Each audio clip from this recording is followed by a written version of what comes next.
Just waiting for it to start recording. Lovely. Thank you so much, everybody, for coming along. And I'm very proud and happy to introduce you to the very first Aussie takeover of Ladies Be Architects with our brand new, well, not so brand new, but our new Australia, New Zealand ambassadors have very, very kindly offered to take up the mantle for this month's study group. I know it's been a while since we had one, so I just want to extend my thanks to Emily and to Vicky for all the planning and coordination that's gone into this, and to all of our Australian, New Zealand cohort that have joined the call in support of Emily and Vicky, and for the particularly interesting topic that we're going to be covering this morning, this evening, this afternoon.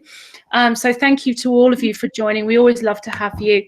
As always, we start our study group with a couple of things. So I'm going to just get Emily to quickly introduce herself. Emily, would you mind? Yeah, sure. So I'm Emily McCowan. Just recently McCowan, because I got married a couple of months ago, so you might already know me as Emily Hay. I'm actually a Kiwi. I moved to Australia just over 6 years ago, and I've been in the Salesforce world for about 9.5 years now.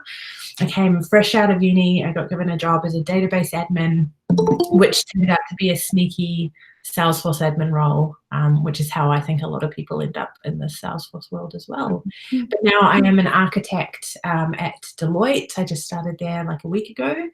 And yeah, that's about me. Well, congratulations on the new job, Emily, and congratulations on your recent marriage, and wishing you all the best for that. So today's agenda, we always start our study groups with just a welcome and just congratulating all the recent certifications that people have achieved. It's a really, really important part for all of us to celebrate the certifications that, particularly on the architect side, that our ladies have gone ahead and achieved. We're then going to move into talking about CI/CD and what it is, why we would use it, what the benefits are, and how we would set it up. And then feel free to ask any questions at all. This is a study group, so we welcome discussion. If you've got a question and you're not, and appreciate this is a big call with lots of attendees, if you'd like to put your question into the chat, please, then that helps Vicky, who's going to be supporting on the question side, just to make sure that we can cover all of the questions that you need to ask. And then towards the end, if you want to open it up to have a discussion, talk about other tools that you've used, perhaps share some experiences that you've had, then that would be wonderful. We tend to wrap this up within about 45 minutes so that we don't keep people too long. But Gemma, can I just jump in there? Tony's saying that the live stream says not available on your domain. If we need to do something about that. Oh, okay. Yeah, can't really do that when I'm presenting though. No. All right, I'll take a look at it in just a moment, if that's all right. Okay. Just in the interest of getting on, I'll have a look at it. Emily, you put these slides in here. Did you want to speak to this in particular? Well, this was actually just what was in the template, so no problem. I'm not sure. For those of you who are new to Ladies Be Architects study groups, we welcome you and we're so happy to have you here. And this is just a brief overview of what we are and who we are. My name is Gemma Emmett and I founded this group just in the interest of trying to find like-minded people who were trying to tackle some architect exams. And we started about 2 years ago, and we managed about sort of 3 or 4 months before I then asked Charlie to come and join us. Charlie is based in Texas. She's a technical architect. She's 16 times certified, and she and I studied together pretty much through all of the end of our designer certifications. Now, obviously, we're architects and we're quite busy people, so and also we wanted some more expertise to bring to our study groups. So we asked Susanna to join us almost a year ago. And it was amazing to see Susanna be awarded the Golden Hoodie at Trailhead DX this year, which was the first year that architects started to be celebrated by Salesforce at their events. We're also extremely proud and very, very, very happy to to have Emily and Vicky join us from Australia, representing our ANZ cohort, people, whoever, membership, participants. We're not a group that you can join, we're a group that you can participate in, and we were absolutely thrilled when Emily and Vicky agreed to be our ambassadors. So if there's anything that you are running, let's say you're running some user groups and you want some representation there to talk about the architect journey, then these two ladies are absolutely amazing, and will be more than happy, I'm sure, more than happy to talk to you further about any opportunities that you might have to open up this discussion with your staff and your colleagues and other like-minded people. We are a group for everybody. We just happen to be run by ladies. We like to help you we like to celebrate your successes and achievements. And that's why every single month, or when we get together, we actually run our champions list, where we celebrate our ladies who have achieved architect certifications in August and September this time, because I've been frankly really behind. But I'm really proud of everything that everybody's achieved here. So we have 3 application architects this time. We have Sophie, Kristen and Jennifer, who all achieved application architect certification during August and September. So massive congratulations to the 3 of you. We have 2 new platform app builders, Larito and Andrea. Thank you and congratulations to both of you for achieving this particularly tough exam. And then data architecture. So we have quite a few people who've achieved that. Our 3 application architects, Sophie, Kristen and Jennifer, and Heather Creel and Samantha Villaboa. So congratulations to all 5 of you for achieving this exam. It is also a fiddly one because it talks a lot about data volumes and how you can organize, and the bulk API, and we have a few other sessions on that that can help you pass those exams.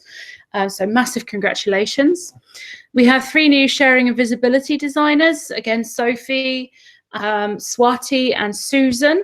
So congratulations to you. That's also quite a tough one for those of you who haven't worked as admins before. Perhaps this one comes up a little less often in your consultancy life, where private sharing models are needed, maybe more so going forward when we've got GDPR and the various privacy laws coming in, but this is an important one. So congratulations to the 3 of you.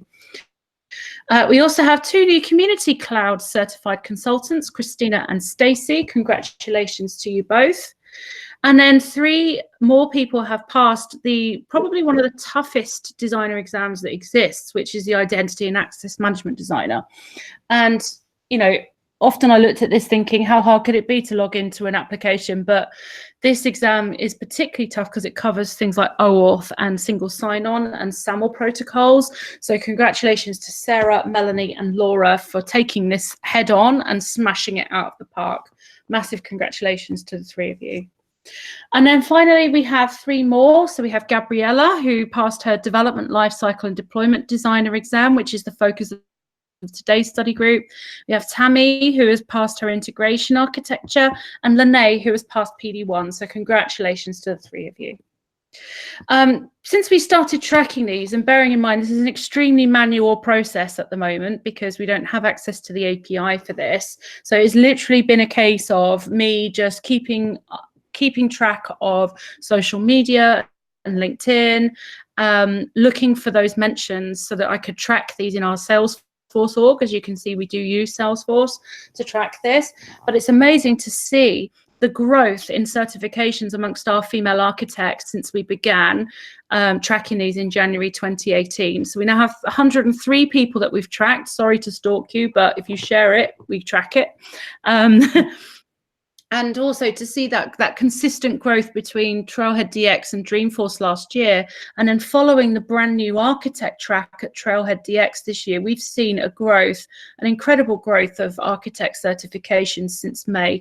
And I just wanted to take this moment to really congratulate all of you for all of the effort that you've put in and in taking on these very specialist exams, and I look forward to seeing all the successes that you have experienced in the future and to helping you towards any more of those successes in any way that we can. finally, before I hand over to Emily to do the study group, if you want swag, if you have passed your certification and we know about it, then you can come onto our swag list, and we have a bit.ly URL that you can use to send us your address. It's just a very short Google form that you can fill in. We will ask you to consent to keeping your address in our Salesforce org, just so that we can send you swag. We know now in a position to send some amazing swag to you. So if you've passed a certification and you want to have some swag, please tweet your certification pass and mention us. Please post your certification pass in the Trailblazer community, whichever you feel most comfortable, and send us your address, and we'll make sure that the swag is coming your way. Thank you very much. So without further ado, because I'm so prepared, I wanted to give one more shout out about the news and events that we're doing. So those of you who are going to Down Under Dreaming in Brisbane, we have got Susanna coming out to see you to do some talks. And if you want to there are still tickets available. So if you want to go and buy your tickets for Brisbane Down Under Dreaming, there is a bit.ly link here for you as well. And we're really excited that Susanna's able to come and join you all. And then we also have Down Under Dreaming in Melbourne, which is coming in probably about a week later. The speakers are to be announced in that regard. And then I just want to give one more shout out to one thing I did see on the Dreamforce website, which is one of our ladies, Radhika. Radhika works for Accenture, and she's actually based here in the UK. And I was so shocked, pleasantly shocked, when I saw this banner appear on the Dreamforce site to see how much she has achieved and how Salesforce are really pushing her forward as an architect. I think there's a lot of really exciting things we're going to see this year at Dreamforce for architects. So with that in mind, we would like to take this opportunity to invite you to join, to save the date for 2 events.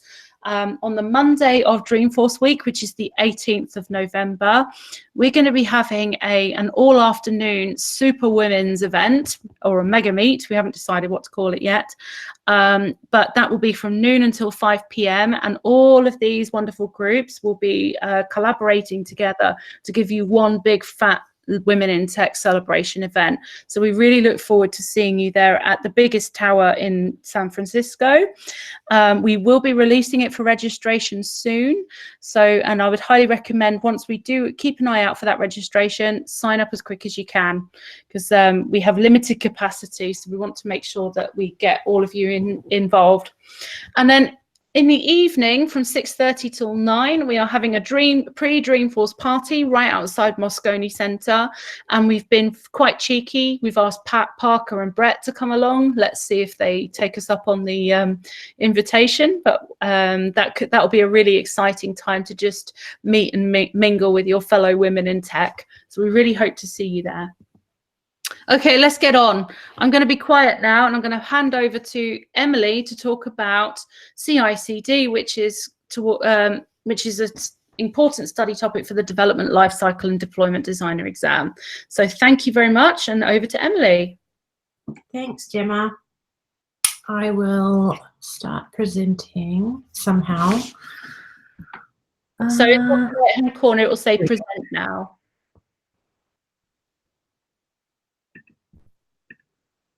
Okay.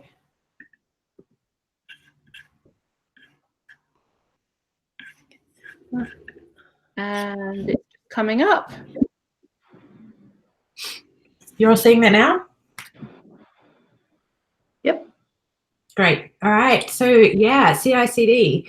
This topic is from the Development Lifecycle and Deployment Designer exam. So that falls in the system architect half of that Salesforce architect pyramid.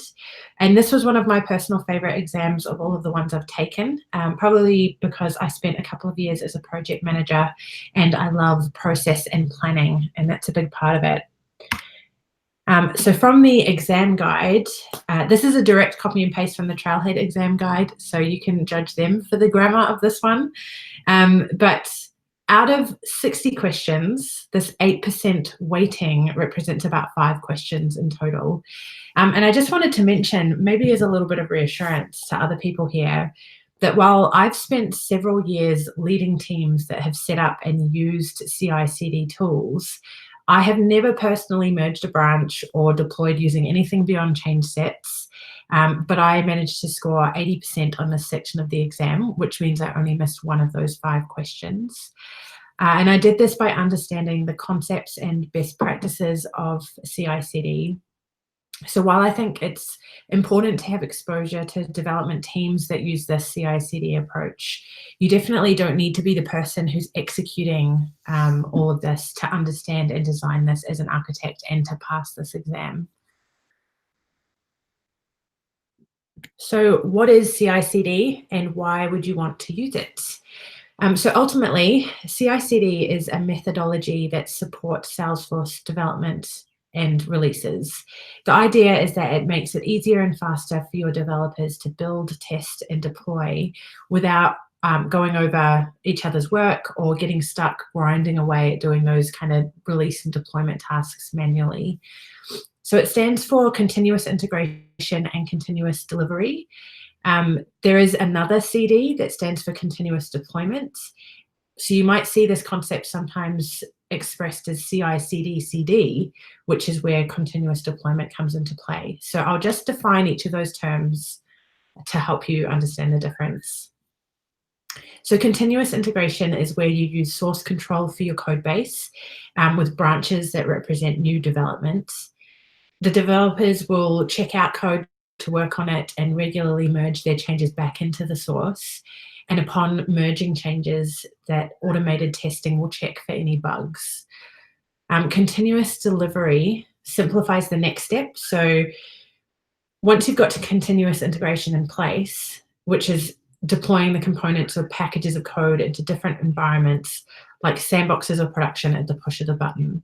So when you're triggering your deploy, the deploy is automated, but you're a human being that's deciding, okay, it's time now to push this into a new environment, if that makes sense. Then continuous deployment is kind of an extension of continuous delivery. I don't think continuous deployment is actually covered in the exam at all. It was really about continuous integration and continuous delivery concepts. But just to clarify it, continuous deployment is the automation of continuous delivery. So once your code packages reach a particular step of the delivery pipeline, you can omit the need for a human to decide when to trigger deployments into particular environments. So if you want to know more about continuous deployment, definitely you can Google around. I found that Atlassian has a couple of cool articles that help to describe the process a bit more. So the benefits of continuous integration and continuous delivery, it's especially good for development teams that have multiple work streams and or multiple developers and or multiple environments. So implementing CI/CD will help developers avoid stepping on one another's toes by making it really easy for them to manage source control of their code or other metadata items, and to build out code units in different environments, then deploy them quickly into shared environments, like going from development into systems integration testing or UAT sandboxes. And it's not just about code, like I said. Any metadata items can be included in your CI/CD pipeline. That means that admins and devs can work alongside each other within the same release management cycle. And another benefit is that your automated tests always run. So that helps you have confidence that any issues with the code or other component like a flow or missing metadata, like a field that you maybe forgot to move into a sandbox, would be found early on and can be fixed before it causes any bigger problems. The automated testing that you'd include in your continuous integration pipeline is obviously going to include those Apex unit tests, and that ensures that you're maintaining that 75% minimum code coverage so Salesforce doesn't block your deployments. But it can and should also include an automated testing suite. And you can build those out in other applications like Selenium. That helps ensure that your functional tests are covered off and you haven't introduced a regression bug with your latest chunk of development without someone having to sit there and manually go through all of the functionality that already exists in your Salesforce org. And then a couple of other benefits. Implementing continuous integration and continuous delivery is going to help you achieve speedier deployments. Because so much of the deployment is automated, all you need to do is make sure that your environments are all hooked up together, you've set your credentials appropriately, and then deployment is done at the click of a button. And I don't know if anyone else on this call has experienced this pain.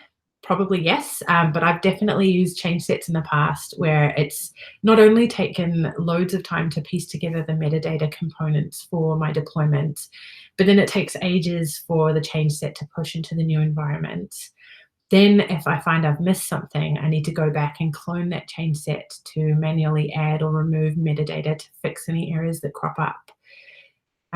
CI/CD is not going to eliminate issues, but it will help you recognize and resolve them much faster so that your development team can be spending time developing instead of focusing on these kind of DevOps activities. And CI/CD includes version control of your development. So that means that rollbacks in the case of failed deployments are that much simpler. If you deploy into production and realize something has gone horribly wrong and you need to back out of the deployment in a hurry before any of your users come online again, all you need to do is grab an earlier version of the package and redeploy that. And I don't even want to know what it would take to do a rollback in a manual deployment situation. So I've done a really rough, like don't judge my design skills, but a really rough diagram of what I've been describing. I'll go deeper into some of the definitions that I'm talking about shortly, but first, just imagine that you have a Salesforce production org and you've implemented CI/CD within your team. So you've set up your environments to suit your development lifecycle. So here in the develop stage, you have some Scratch orgs, or perhaps some Dev or Dev Pro sandboxes. You've got systems integration happening here, which maybe it's in a partial copy sandbox. That's where you bring together multiple streams of work into one place to check that there aren't any conflicts. And you've got UAT or perhaps staging, which maybe is happening in a full copy sandbox if you have one. And this is where you get to see a really close replica of what the functionality you've created will behave like in production. And finally, you've got your releases happening here into your production org. So down here, your CI/CD is taking place on top of these environments. You've got your source control system, which is where you keep the repository of all your metadata and create your branches for new units of code and packages. And you've got this push-pull relationship represented with these arrows here. So typically your developers would do all of their work within their dev sandbox or their Scratch org. So we've got a push-pull relationship happening with these bidirectional arrows. And then you would only ever push functionality into SIT, UAT, and production. You definitely shouldn't be making changes originating in any of these sandboxes. So they only have a push relationship with this unidirectional arrow here.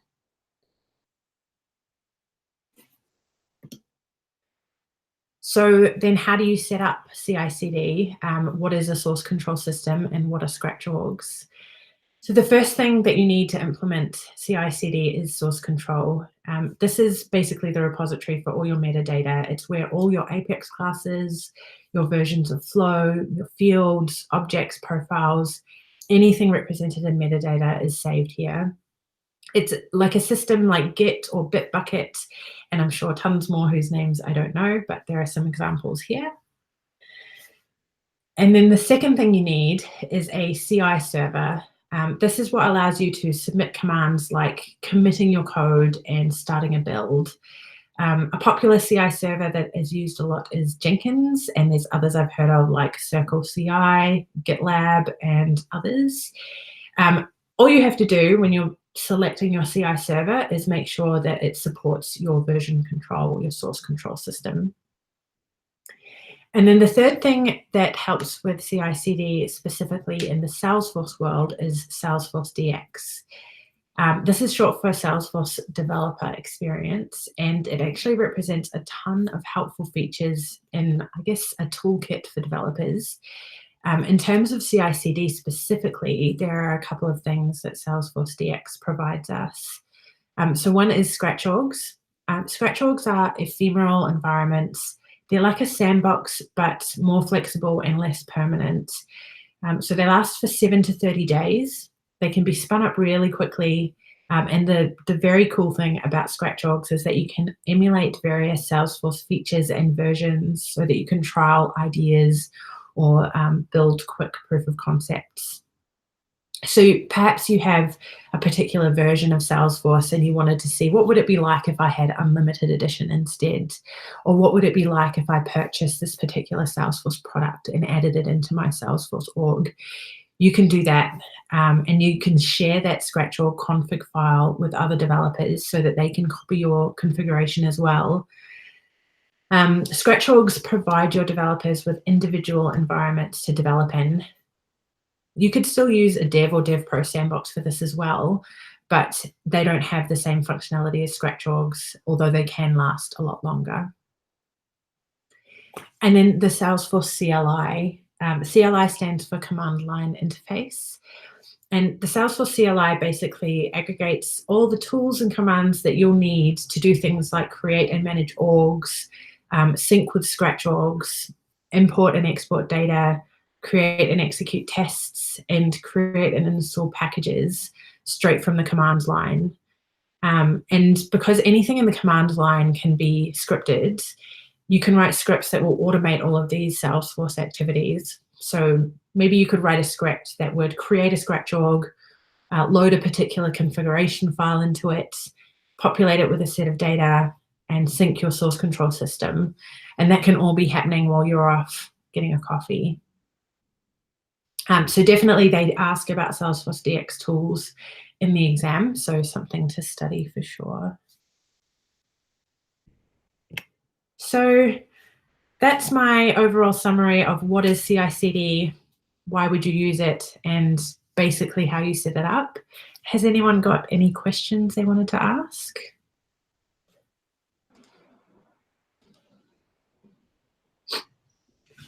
Nothing coming through at the moment. That's good.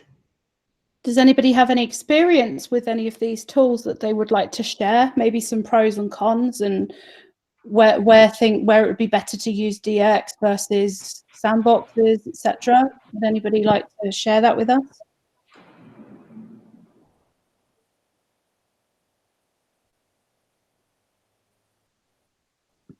Hi, this is Lindsay. So I have a little experience using GitLab and SFDX. One thing not necessarily related to SFDX and Sandbox versus Scratch orgs.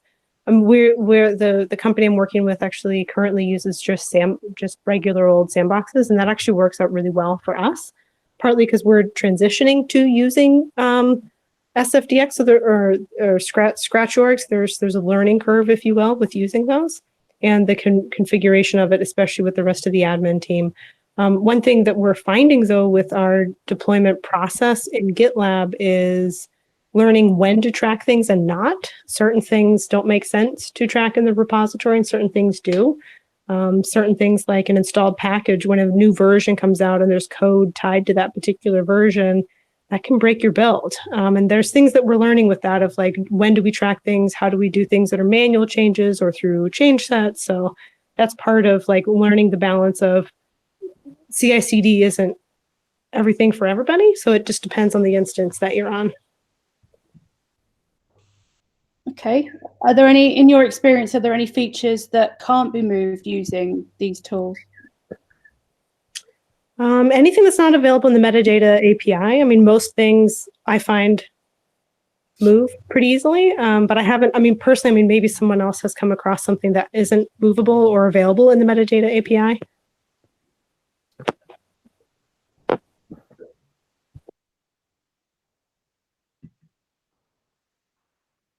Okay. What tools are you? So you mentioned that you're using various tools. Which tools are you using at the moment for your deployment? So we're using a combination of Git on our desktops, and then we're using and it's been a fun learning curve, but also hard. But also using GitLab for the actual build process, where we've engaged with a partner to help us set up a Docker image to get the actual build itself out in the cloud, and we can spin a lot of instances of that. But the SFDX part and actually querying using the metadata API is actually kind of the fun and easy part, and doing that through the IDEs that we're using, and that's actually very admin friendly and a lot of fun.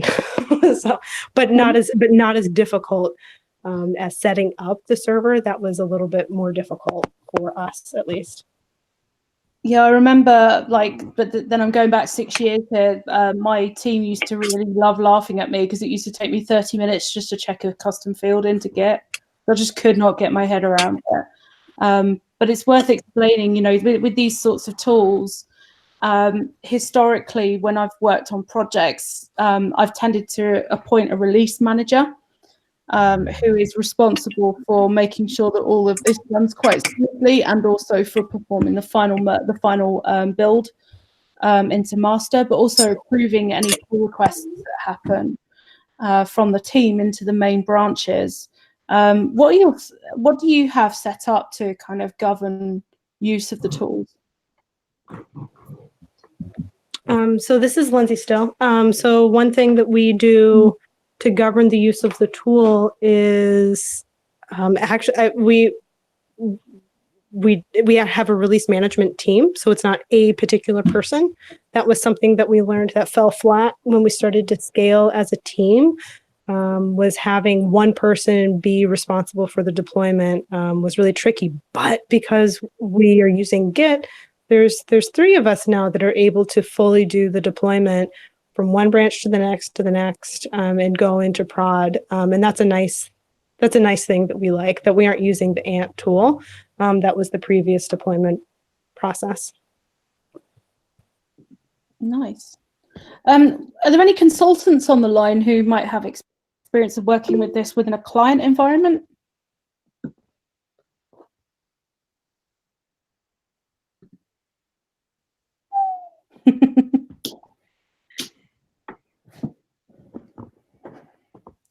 Okay, no problem at all.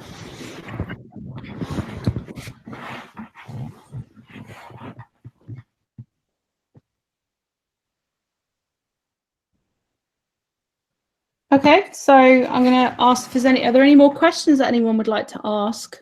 And it's okay if you don't want to ask them now. We can always take them offline if you want to. But if you haven't got any more questions, we can let you guys get on with your day.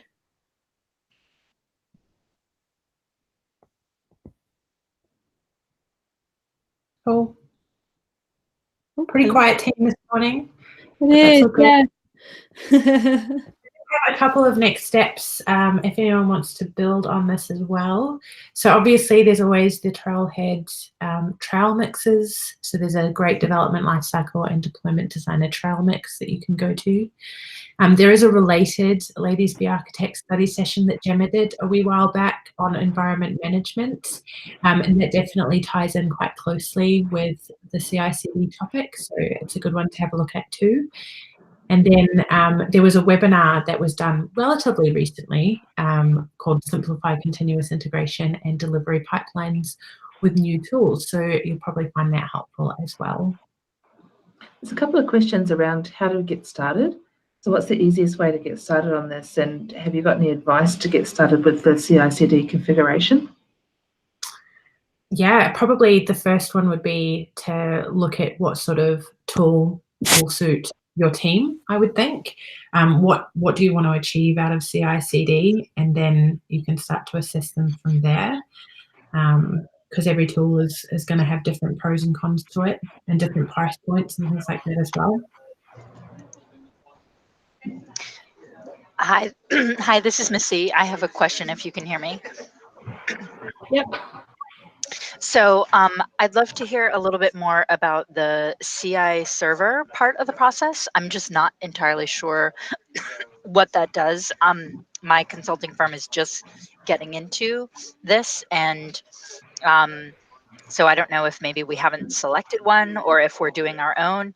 And then also, I know this isn't on the exam, but I've also heard about tools like GearSet to maybe make this a little bit easier for admins. And so I'm not sure what part of the process that would cover, and if you have any suggestions on those or thoughts. Because I find this intimidating as someone from an admin, background, because basically my developers are trying to introduce this process to those of us that are not developers, and they're not able to explain it very well. So any thoughts or advice would be greatly appreciated. So personally, I'm not familiar with GearSet, but is anyone else on the call? I've seen the GearSet presentation at Demo Jam at one of the community conferences, and I got a little bit excited. Okay, yeah. Yeah, it was a very point and click way of doing it. So it did a lot of the development heavy lifting in the background. And yes, for somebody who has an admin background, I also have an admin background. It is very intimidating, especially because the developers know there's a lot of terminology that's used to get branching strategies, default branches, master exactly. branches, Yes. CI, and all of those things, and that's exactly it. It can be quite intimidating. GearSet actually takes a lot of that heavy lifting and puts it in the background for you, so you can actually get a visual and a GUI experience of CI/CD.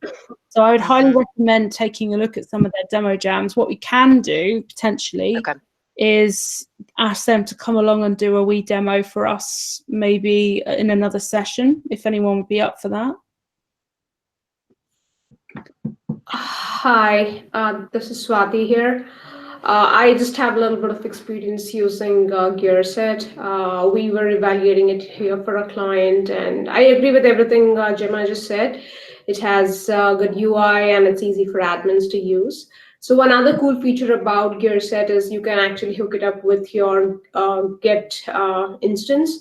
So if your developer checks in or anybody checks in code to Git, it'll automatically take care of the CI/CD piece, that is deploying it to your higher branches. So it eliminates the need for your Ant or your Jenkins or others. Or it could also be done through the UI, where it almost looks like adding components to a chain set.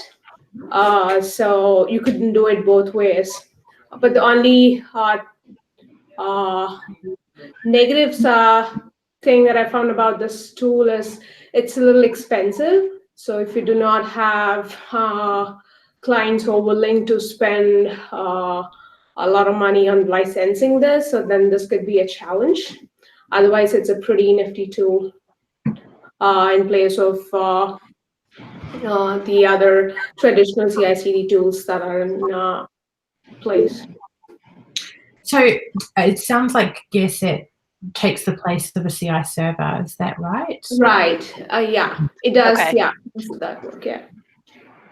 Okay, so yeah, that's the same complaint that I've heard is the price, and that our clients won't want to pay for it. So given that, maybe Emily or someone else could talk through a little bit more what a CI server is, and how, if you're making non-code changes, that integrates into the process.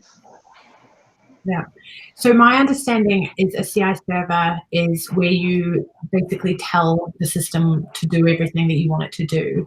So source control is where you might have branches and you choose the components that should be part of a branch of development. You need to add a new object and some fields, a profile, and I don't know, a trigger and an Apex class.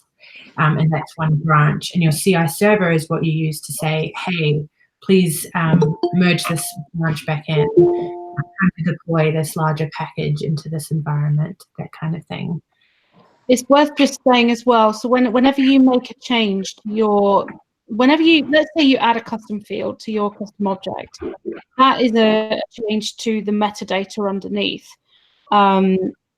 underneath in Salesforce. And for us, that's easily translatable into, you visit an object page, you're presented with a list of fields. And effectively what that list of fields is actually entries on a database that sits on Salesforce's side, which says these are the fields that you have in your org. And that's the metadata API. So when you make a change to that, to a field, or you add a new field, it creates a new entry on a file called package.xml. And that is basically the encyclopedia or index of what's in your org, represented in XML. So when you're actually making, and please forgive me if I've explained this very badly, because again, it's I know it in my head, I can't always put it into words, which is why I've struggled with the review board.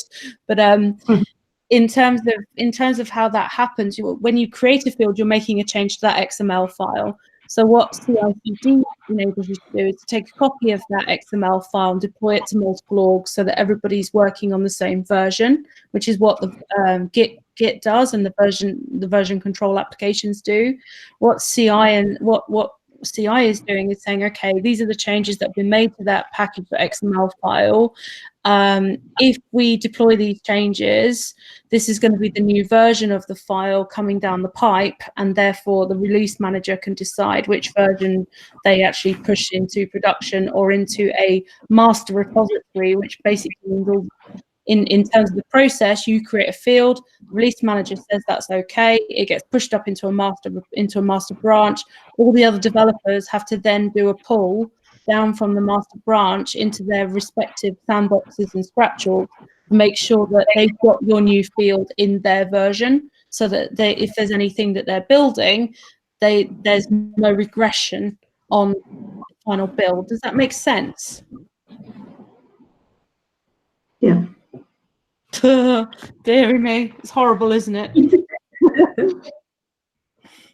Got another question here from Sarabi. Sorry, I was trying to come off mute. I just wanted to say that was so helpful. Thank you very much. I was furiously scribbling down notes. That was very, very helpful. Well, the session is recorded, so if you need to come back and listen again, you're more than welcome to. I'll be posting on YouTube later. Great. Sorry. Another question from Sarabi. When do you think we should make the jump to CI/CD process versus staying with change sets? I can think of that one if that helps. Yeah. So one of the things this process is more relevant when you've got multiple development teams working on multiple streams. So let's say you're working at a bank and you've got one single org, and in that org you have got, say, 5 or 6 different projects going on at the same time, which means there's 5 or 6 delivery teams all working on different work streams at the same time. And in each delivery team, you will have maybe a couple of consultants who are configuring declaratively. You might have a developer building APIs. You might have a developer writing Apex classes and Lightning Web Components and things like that. But the important time to use CI/CD is, just to allude to what I said earlier around making sure that if you write stuff, let's say you write an Apex class and it affects something, and you're in Team A and it affects something that's happening in Team B needs to know what you've built. And the release manager needs to know what's going on across the board to say, well, if you create this field, this is what you will need to, this is what Team B will need to know about, so that if they go and make their changes, your field doesn't break their process, or their process doesn't break your field. Does that make sense? Okay. Yeah. So it takes a bit of a judgment call. If there are some organizations that have DevOps policies in place. So you could even just be one team deploying Salesforce with only one work stream, but it might be within that customer. Let's say you're customer facing, you're a consultant, and it might be within your DevOps policies or the client's DevOps policies to take on this practice. It's actually a good practice to get into, because it enables you to keep innovating and keep making sure that you are working systematically, and that you're not cancelling out good work that's happening in multiple different places. For slow release processes, so Catherine's asked a question: would you recommend using CI/CD for companies with slow release processes? What was the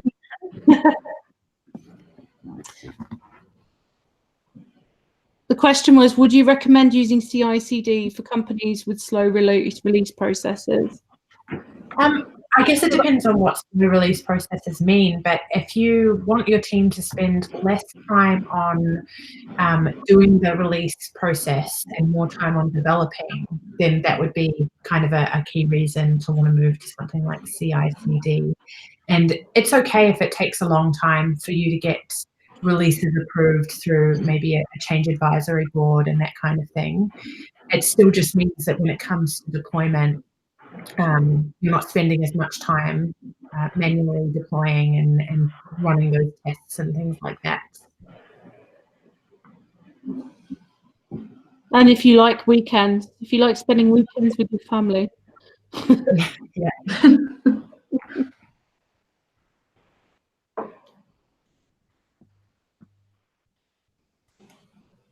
Okay, excellent question. Any more questions at all?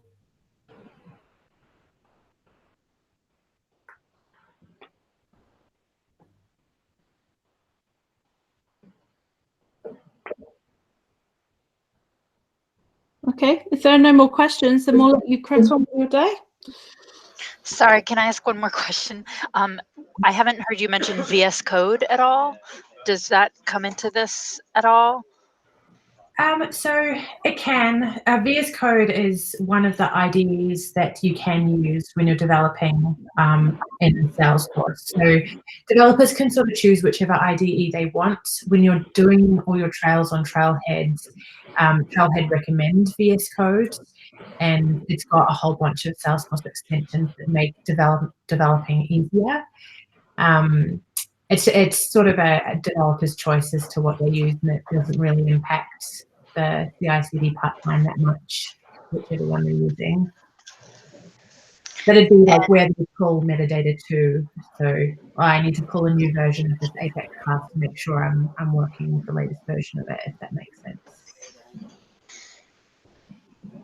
And Actually, what Emily said, actually good point that you brought up VS Code. VS Code has some really cool extensions for SFDX and CLI, and it almost feels like point and click, and you do not have to run a bunch of commands in your terminal to push code to Git or even to deploy to your sandboxes or scratch arcs. So if a lot of this process pushing to Git, the whole process is intimidating, using IDE like Visualforce Code with this extension as a way to go. That would be an easy step towards this direction. And can we just go back a few slides to where you have the source control CI server and Salesforce DX? So where does, so VS Code fits in under number 3, right? That's where the IDE fits in? Yeah, that's where you create a project. First of all, install Salesforce DX in the Visual Studio in your computer. Then you install Visual Studio Code, and then you add a bunch of extensions to your Visual Studio Code, and you install Salesforce CLI. And then you pull down your scratch or your sandbox, start coding there, and directly with 2 clicks, you can get. If you have the repository set up, yes. Okay, so in theory, you could use Bitbucket, Jenkins, and yes. Code. Your source control could be anything. Yeah, you can directly hook it up to Visual Studio Code. And okay, great. Thank you so much.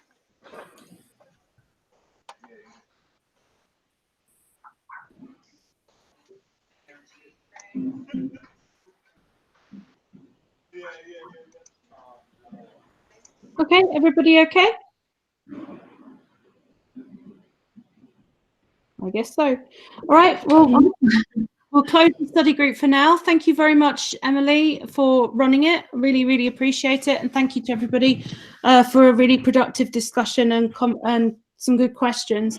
If you have any more questions, do feel free to give us a shout. And thank you very much. And we look forward to speaking to you again next month. Thank you.